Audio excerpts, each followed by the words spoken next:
What's going on, you guys? Fullster, and I'm back with another video. Today's video, I'll be doing an in-depth Nidale jungle guide. She is the best AP jungler you can play right now, in my opinion. The only one that comes close, really, is Elise, but she doesn't really farm as well as Nidale does, and since this new jungle allows you to farm and get really far ahead in levels, Nidale is definitely the better pick of the two of them.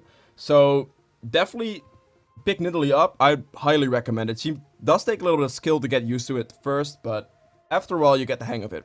Now, let's get right into the runes. This is the rune set I use on Nidale specifically. There are a few options you can change if you want to, but, I mean, let's get into it. I go for Electrocute on Nidale. It's simply the best one to go for. It gives you the most burst damage straight up, and that's all you really want. You want to land that spear, go in with WQ, and then just one-shot someone as much as possible. That's 3 hits that will pop your Electrocute, and just that way. You can always follow it up with an E as well if it takes a little too long for your, like, as soon as you hit that spear and then for you to go in. If it takes a little longer, then your E will pop your Electrocute as well, but this is just the best one to go for, and it's definitely the one you want. Also, combine that with Sudden Impact. Nidale, of course, you dash in with your W, you get the Sudden Impact, you get more, like, penetration, the magic pen, and then that way you just deal way more damage when you go in.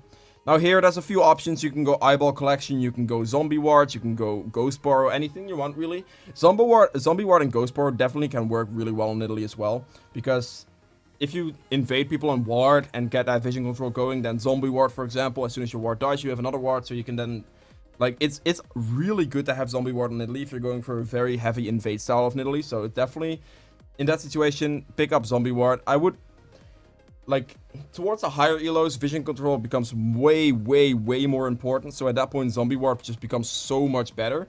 But if you're playing Nidale towards the lower elos, then honestly, Zombie Ward isn't that good, just because of the fact that, one, they're, like, the vision control doesn't really matter too much, because people don't even look at their wards, so, like, look at their vision, they still die to the ganks. Like, if a laner wards, then, like, the jungler just walks over the ward and he still gets the kill. Like, it's that sad. So, honestly, in lower elo, Eyeball Collection's better. In higher elo, it definitely would go with Zombie Ward, because you just get way more vision control, and then your wards last longer, and that way, just overall helps you more. Now here, though, it's a pretty simple choice. You want to go for the Ravenous Hunter on Nidale.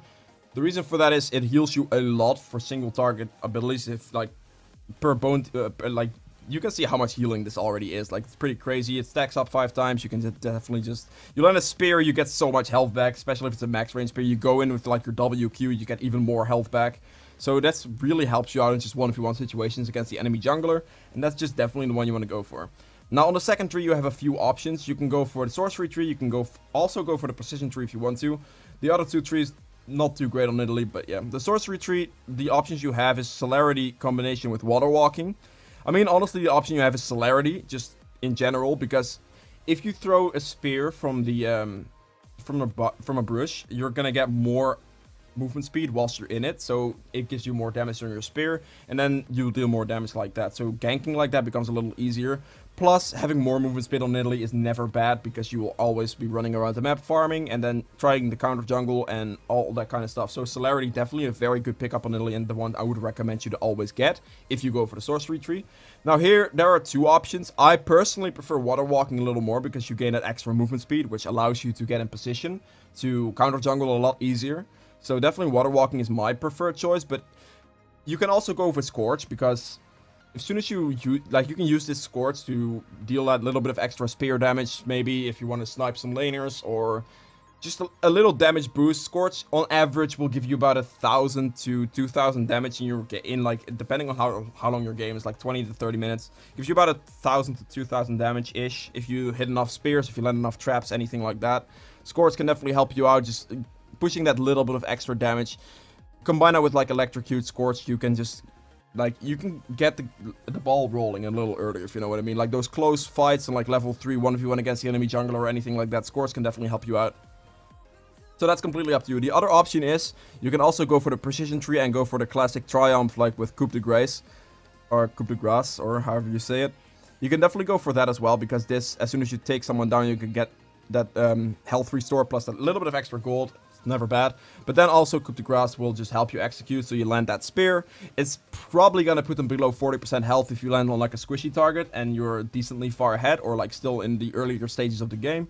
And then you just go in WQ and you deal a good amount of extra damage. 10% more damage is a lot. So that's another viable choice on Italy as well. If you want to go for a little bit more of the gank heavy route instead of like the focus more on like actually invading and counter jungling route, then this is definitely a good choice to go for as well. So either one of those two setups, whatever you want, whatever you prefer. I mean, test them both out, see what you like. That's definitely all I could say for it. Now, moving on to the item build on Italy. You have two starts on Italy. You can start with either the Hunter's Talisman or the Hunter's Machete. It doesn't matter too much. Hunter's Machete is usually better if you want to go for like a quick clear, the blue, like a clear like blue gromp red buff and then gank top lane or something like that, because you deal a lot of auto attack. You do a lot of auto attacks to those camps, especially early on, because early in Italy, your Cougar form doesn't really one-shot camps that well, and you just need to auto attack them more. So in that situation, Hunter's Machete becomes a lot better, and then that way you can definitely just make that work. But also the Hunter's Talisman, you can make this work as well, because obviously you're going to hit something a lot with abilities because of your Cougar form. You're going to pounce on them and pounce on them again. So either one of the starts is fine. It's completely up to you. It doesn't necessarily matter too much. Either one can get you through a full clear pretty easily, and either one can give you a good amount of speed in your initial clear as well. So I mean, a lot of people are gonna like leave comments like, oh no, I start this, I start that. Honestly, guys, trust me, it does not matter at all. You can start either one, it really doesn't matter. And obviously the other one is refillable potion. Nidale has built-in sustain over E, so she doesn't really need too many health potions. You can easily get it with a refillable potion and be fine. Now moving on to like the core build setup. The thing you want to go for every single game is the runic echoes. On the red smite is what I do. The red smite, the reason I go for red smite, I mean, obviously you can also go with the warding one if you want to take more control, but usually in solo queue, I would definitely just remain with the red smite and just buy a couple pink wards, maybe use your warding totem to help you ward that way, because you need that 1v1 power, especially against the assassins right now. If you're playing against like a Rengar, Kha'Zix, I don't know, Jarvan that goes full AD, any type of champions like that, if you don't have red smite, you're just gonna get insta-gib. And red smite will give you a fighting chance and maybe even a chance to just kill them back, because if then you red smite them, they deal a lot less damage. You can hit the spear on them and then you have your Cougar form to one-shot them back. So this is definitely a must, honestly, right now in solo queue for just straight up to survive. Also, like, the warding one, again, lower elos, definitely wouldn't recommend it there. Warding one is really towards the higher elos and like challenger and all that kind of stuff, muscle challenger. That's where the warding one becomes better, and then that's why the warding one becomes debatable, so whether it's better right now or not. But yeah, lower elos always red smite, just that simple. Now here, you have a couple of boots options. You can go for sorceries or sorcerer's ruse. If you're slightly ahead and you want to deal more damage, you can go Ninja Tabi. If you're facing something like a Master Yi or anything like that, that does a lot of auto attack damage, you definitely need to have Ninja Tabis against that, or you're just going to die.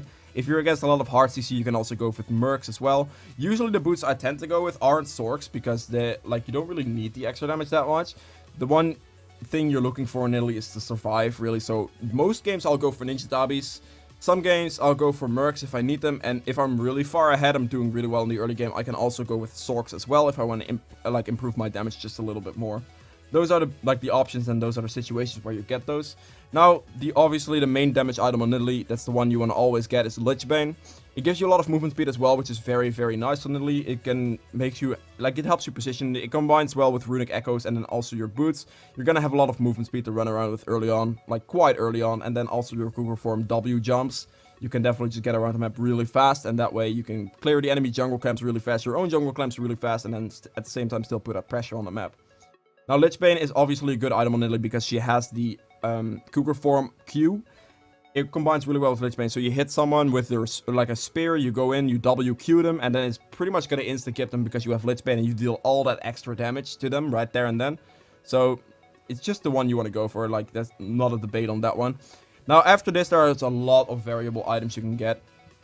There is the Zonias. This is probably the safest item you can pick up on Nidale right after your Lichbane in most situations, because it allows you to land a spear from a lot of range, then run up, W in, Q them, one shot like a target like that, and then press Zonias to make sure you don't get insta-kip, because you have to remember you're quite squishy as well, Nidale.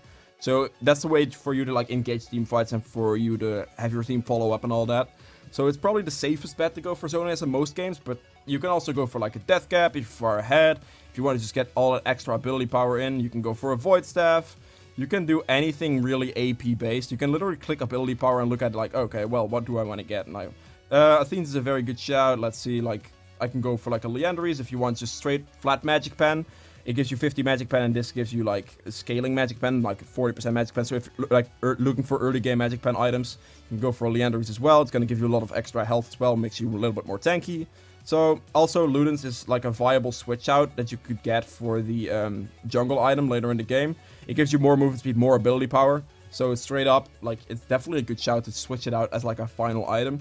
Because you do want to have your red smite for as long as possible, but your red smite won't matter anymore late game. Because at that point, anyone that gets close to you, if you don't Zonias it, you're gonna die instantly. And like, it's just not worth it. Like, you might as well deal more damage and just have more mobility that way. Straight up.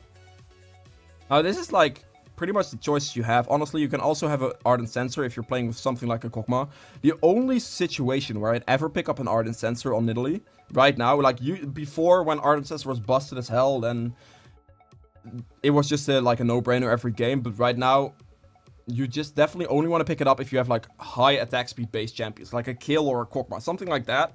That has lethal tempo and it just goes for the attack speed really hard. Then you can go an Ardent Sensor to buff them up if they're doing well, and then you can definitely just like keep supporting them up and up and up, and then they won't be able to die. Especially if you combine that with an Athene's Unholy Grail in Italy, because this will improve your heals quite a lot. Instead of healing for like 300 or 400, you're gonna be able to heal someone for like 600 to 700 health later in the game. That's insane amounts of extra healing. That's something you want to do if your AD carry is doing well in a game. If you pick up like an Athene's combination with maybe an Ardent, if it's like a Kog'Maw or something, then you're just going to be able to just carry them through the game really hard, but just keep healing them and healing them and healing them. You're going to give them like 100% attack speed extra, plus heal them for like 600 to 700 every time. If you just, it's actually insane. So in those types of games, you can go for the supportive type Nidale. So you can, after like a Lich Bane early still, go for like, or maybe like a Lich Bane Zonias early or whatever, and then go finish your build off with like the Ardent Sensor and the Athene's Unholy Grail, or maybe just the Athene's Unholy Grail if you don't have like a Kog'Maw or Kill or anything like that, and then finish it off with like a Void Staff to have a lot of extra burst damage still from your Lich Bane, and then your Zonias is going to give you a lot of ability power, and then that way you will be able to sustain your AD carry up, or anyone in your team up really, with an Athene's Unholy Grail for like this high amounts of HP heals, and then with the Void Staff, the Lich Bane, you'll still be able to land that spear and one-shot somebody to have that engage potential as well. So there's a lot of variables in the build like that. If you have any questions on it, make sure to ask them in the comments below as well. I'll do my best to answer those questions for you. And if you've enjoyed this video so far, please make sure to hit the thumbs up below. It means a lot. Now let's get right into the gameplay. Alright, welcome to the gameplay section of this guide. As you can see, I'm playing Nidale, of course, into a Rek'Sai.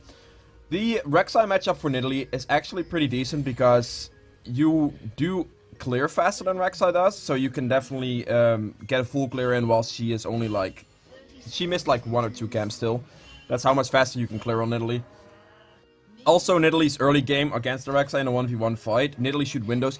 Granted, you hit your spear. If you miss your spear, then it's going to be a problem.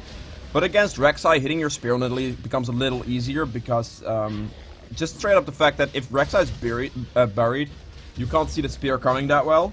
So then it becomes much easier to land for Nidale, especially if she's standing still and you have vision over Rek'Sai, and that way she can't see it, she can't see it coming. So that's like an easy way to get that going. Also, on this side of the map, on Nidale, I tend to go for a full clear. Or maybe like, depending on the top lane matchup, I guess. If this was like a matchup I could actually gank early without Heimer's turrets wrecking me, I might have just gone for a quick clear instead, but honestly, Heimerding at top lane, you just need to chill a little bit more, and like, on Nidale, that is. If you have like a hard CC jungler or anything like that that's really good at ganking, then you can definitely get away with it. But in other situations, it's much better to just go for a straight full clear on the first one, because you do it so fast, and then you can just put pressure after your initial back. That's a lot better.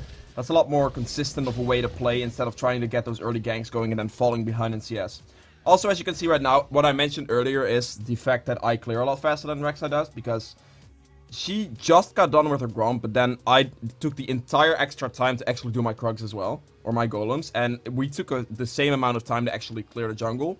Or well, the same amount of time that we had, I cleared one extra camp, like one entire extra camp, which is a Krug camp, and that takes quite a while. So the extra speed Nidale has over Rek'Sai is definitely visible right here. I'm also confused. Wait, did Rek'Sai back? She has 2 items at this point. Did she actually back? That'd be very interesting. I think I missed that. She might have backed. Alright, well, first clear I had about 850 gold. I mean, the thing I usually like to go for on the first clear on Nidale is either, if I have the money for it, like Red Smite and Boots, or I go just straight up for the Wisp, because the Wisp will give me ability power and movement speed at the same time. If you have enough money for the Red Smite and Boots, that's usually what I'll pick up, because having Red Smite in like 1v1 potentials, or 1v1 situations against enemy junglers is a lot better. Plus, you'll have both your jungle items, your Talisman effect, and your Hunter's Machete effect. That way you can clear jungle a little easier whilst also just staying a little bit more healthy. So it's a better way to go to get those boots with the Red Smite if you can on your first back. Now here, I saw that Katarina was low, so I just like loop around and then we can definitely dive him because that was full HP. So that's an easy pickup for us right there. I do get the Katarina, and all you gotta do after that is just go back to clearing your jungle camps. You're pretty fast as Nidale at clearing them, and it's definitely just worth doing it constantly. If your camps are up, you definitely need to go and clear them. Now right here, I look towards backing. I'm not sure why I don't, honestly. I have no HP, no mana. I mean, I have like half HP, no mana. I have 913 gold. That's definitely an easy back timing. But I guess I'd just try to go for the bot lane gank. I mean, Trist bombs me and she has pressed the attack, so if I stay in that fight, I'm guaranteed to die. So I'm not sure why I did right there. I should have just backed. I guess I just got, like, pinked by Blitzcrank, and I was like, I might be able to try this. But looking back at it, not the smartest of moves. If you have like no HP, no mana, and like you have a good amount, like a decent back, like as you can see at the Red Smite with Boots back, it's definitely just worth backing. Like, you're wasting your time if you're not backing at that point, and that's what I did right there. I just wasted my time. Alright, here I hit level 6. It's a slightly late level 6 for your average Nidale game, because she usually is able to steal a lot of the enemy's jungle camps as well and just speed clear and speed clear. So you can hit like level 6 by, I don't know, like the 6-minute mark or something, and I just hit it by the 7-minute mark. It's slightly slower, but it's not that big of a deal. Right here, I'm just making sure that I keep my clear up. Heimerdinger is pushed all the way in right now. I'm pretty sure he doesn't have any wards. I mean, I can see it right here that he didn't have any wards, but I'm pretty sure that Gunnar told me that he didn't have any wards, so I just walk off top lane and then try to make this play work. He is really low as well. I guess I saw that as well, that he was really low into the Gunnar lane, so all I have to do is get in range and he just dies. I mean, the thing here is he kind of just wasted that, really, because there was not a chance for him to get out of that situation since he didn't have his flash up. And, like, I would not have used that one if I was him. Like, he was guaranteed to die there. That's also something you guys have to remember. If you have, like, the stopwatch, it's a one-time use if you use it from the mastery, or, like, just in general, I believe it's a one-time use. Not too sure on that one, because usually when I get to those items, I finish it anyway. Whoa. Oh, right here, by the way, I spotted the Rek'Sai bot lane, which means that you look simply, as soon as you see him, or her, I guess, Rek'Sai is a female, you see that she doesn't have red buff. I saw that, Katarina's not going to get red buff, and then Heimerdinger just died, so that means that her blue buff is up, and then that's just simple counter jungle tactics. At this point, she's bot lane, there's not a chance I'm going to get there in time. If I recall and run there, it's going to be too late already, so I might as well punish her for it, and then take her entire top side, because I'm pretty sure every camp would be up. Also, my clear speed right now with the items I have is pretty decent. You have, like, a good amount of damage when it comes to clearing the camps, and then here I just take 3 of her camps. Rek'Sai didn't really get anything bot lane, so it's not that worth it for her to have done that, and that's how you punish the enemy jungler really hard. Now right here, I see Heimerdinger pushed up again. I mean, this is the perfect time for me to just gank him. The only problem with this is, like, that ultimate, that if that hit me, I would have died. I'm not sure why he used that one instead of the turret one. He might not have a turret up at that moment in time, so that could have been a problem for him. But then I just simply land a spear, I red smite him, and I just one-shot him straight up. He is quite squishy. He only bought armor. He doesn't have any magic resist, really, so I can just get away with that. Now, the only problem with that situation is that Rek'Sai knew that I didn't have my red buff. He knows my red buff is up, and then she takes my red buff from me. So she pretty much used my own tactic against me for ganking top lane like that. Probably the best thing I could have done is just straight up gone to my own red buff and then, like, live with that situation. Wow. Now here I got really wrecked, I guess. I was like, alright, I guess he gets my red buff, or she gets my red buff. I just gotta go clear my camps again. And then he also takes my Raptor camp in the meantime, I guess. If I went to the Raptor camp right there, I probably would have been able to 1v1 that Rek'Sai pretty easily, because all she has right now is a Tiamat, and all I have a jungle item completed and my swords. So that's a pretty insane type of back. Now right here, I'm definitely looking to make a play on bot lane. I mean, the Blitzcrank, he has his hook. He can definitely make something work if he hooks something. They do get the solo kill on Trist already. I mean, I'm not sure on that flash, to be honest. That was quite a questionable one. Katarina goes in. She does get the the Kokma, sadly, but he was really low, so it was to be expected, really. I mean, I do get my my passive on him, and then at that point, as soon as you get that passive on him, your Q is gonna deal an insane amount of damage, and you're just gonna be able to kill him from any health, like any health that you had right there, which is gonna be gone.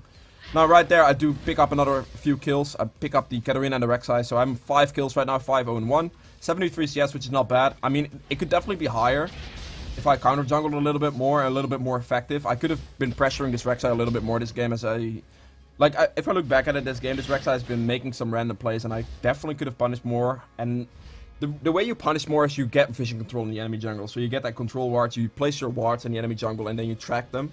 And then that way you can definitely just keep taking their camps and then take them on respawn, because as soon as you take the camp, you'll know when it's going to respawn, and it's going to just pop back up, and then you just go pressure there again.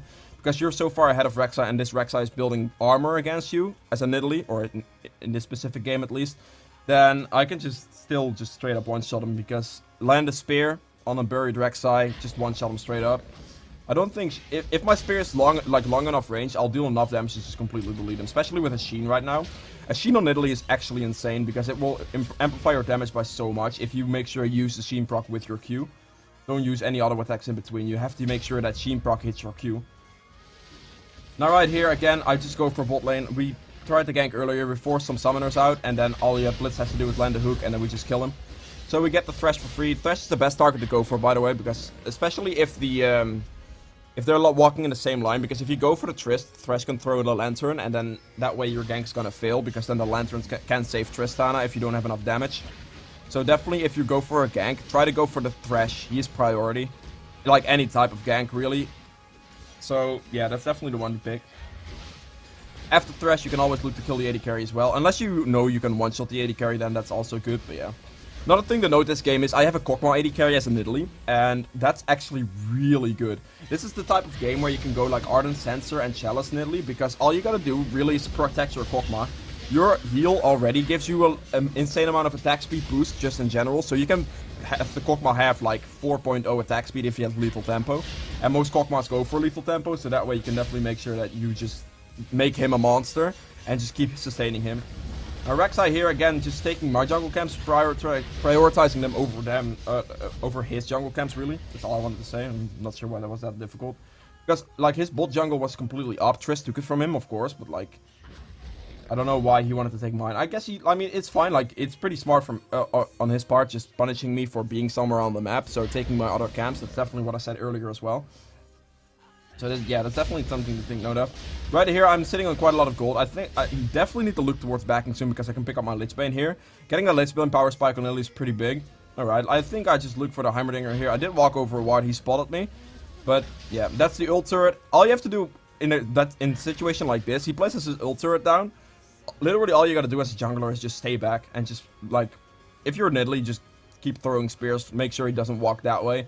Like, he will stand under his turret for the most time. That's how to gank a Heimerdinger. If you dive this turret, you're guaranteed to die. So that's a lot of mistakes. That's a mistake a lot of people see making against a Heimerdinger. He places that ult turret down and just tries to fight. Now his ult turret's gone. At that point, I literally just walk up to him and completely delete him. I mean, it was that simple, really.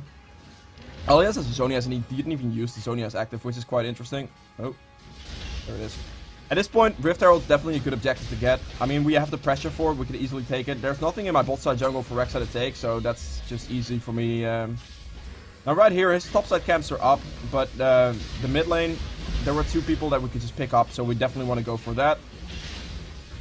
Alright, here, I think I look for the... Okay, actually, our team wants to push this. It's pretty good to use the Herald here. We just got the Herald. We can definitely pressure this down because we just killed 2 of their people. Now, the other 2 are, like, the rest of the team isn't really reacting, so that's an easy time to get an Herald and the inhib. This is the reason, like, why you want to pick those Heralds up. This is just, you can get so much pressure off just a Herald.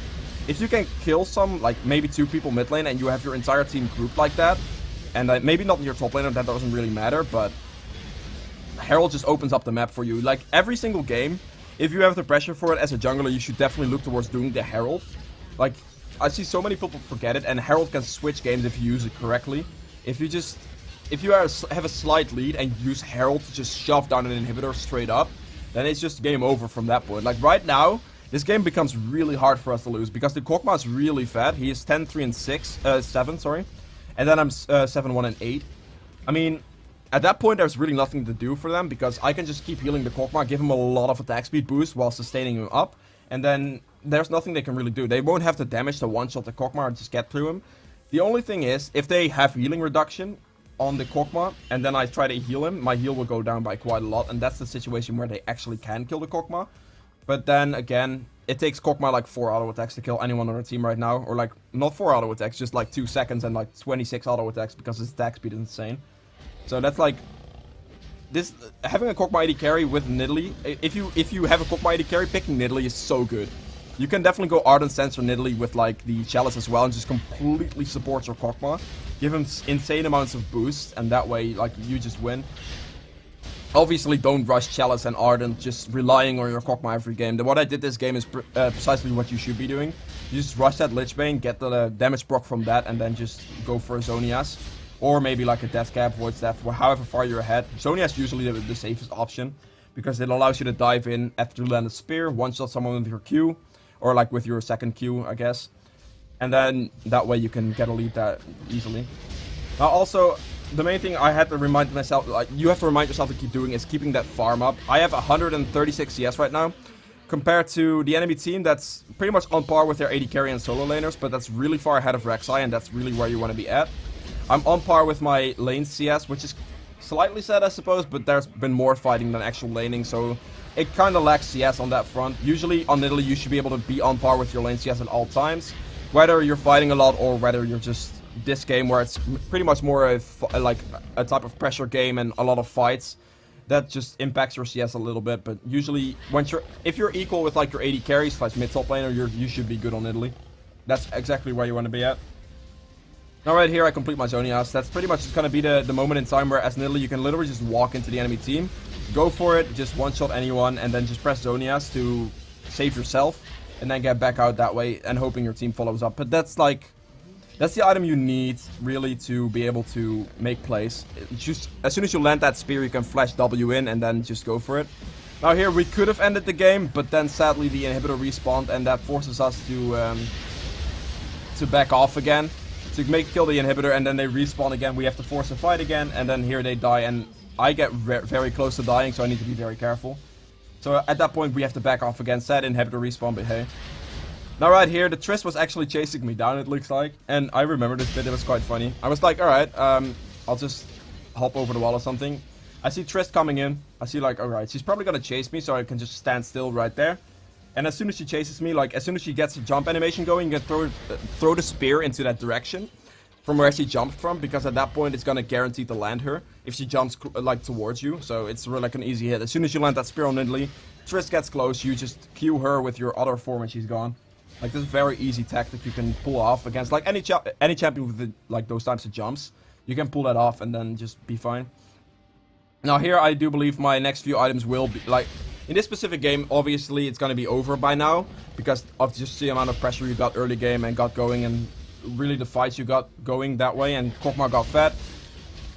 All you have to do to finish off this build, if this game tends to drag on us, Nidale, if you have a Kokma on your team, you can easily just finish off with Ardent Sensor and Chalice, just completely protect him, make sure he's safe, and then that way it's gonna be guaranteed to win fights with it. Now here I have 2400 gold, so I pick up an Ardent Sensor. I could have picked either Chalice or Ardent Sensor, really. I mean, I guess at this point, having the Ardent Sensor is a little bit better than Chalice, because it gives him more attack speed. And, I mean, he doesn't really have to heal that much, because he's just so far ahead that he just kills anyone before they even get close, if they have enough attack speed. Now just look at, this is how you play teamfights. You keep healing the Kokma at any situation you can to give him the attack speed, Because Nidale herself is really bad at just teamfights, and you have to be with your AD carry, trying to heal him, trying to protect him a lot. Here I get low, I keep healing the Kokma even though I am low, because it gives him attack speed, and that's the way you gotta play teamfights. Obviously, if you get low and the AD carry is full HP, you don't want to heal him, you want to heal yourself, but usually a teamfight wise, this is the way you play. You stick with your AD carry if he's not insanely far behind. You stick with anyone really that's good enough ahead in your team that you can just keep healing, keep sustaining them up, and then keep poking them at the same time so to help them out. Like right here, I'm just backing my Kokma as much as possible. Right there, Katarina jumps in, you Q him, and then I just try to kill him as fast as possible. And that's just the way you play later game, Nidale. Just stay with your AD carry, usually, and then that way you can keep healing him, keep sustaining him, and then you just win the fight that way.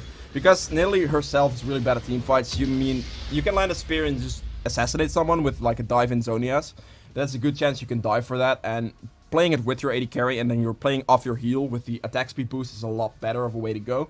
So yeah, that's pretty much how you play Nidale. If you have any questions on Nidale, make sure to ask them in the comments below. If you've enjoyed this video, please make sure to hit the thumbs up as well. And yeah, see you guys in the next video. Bye!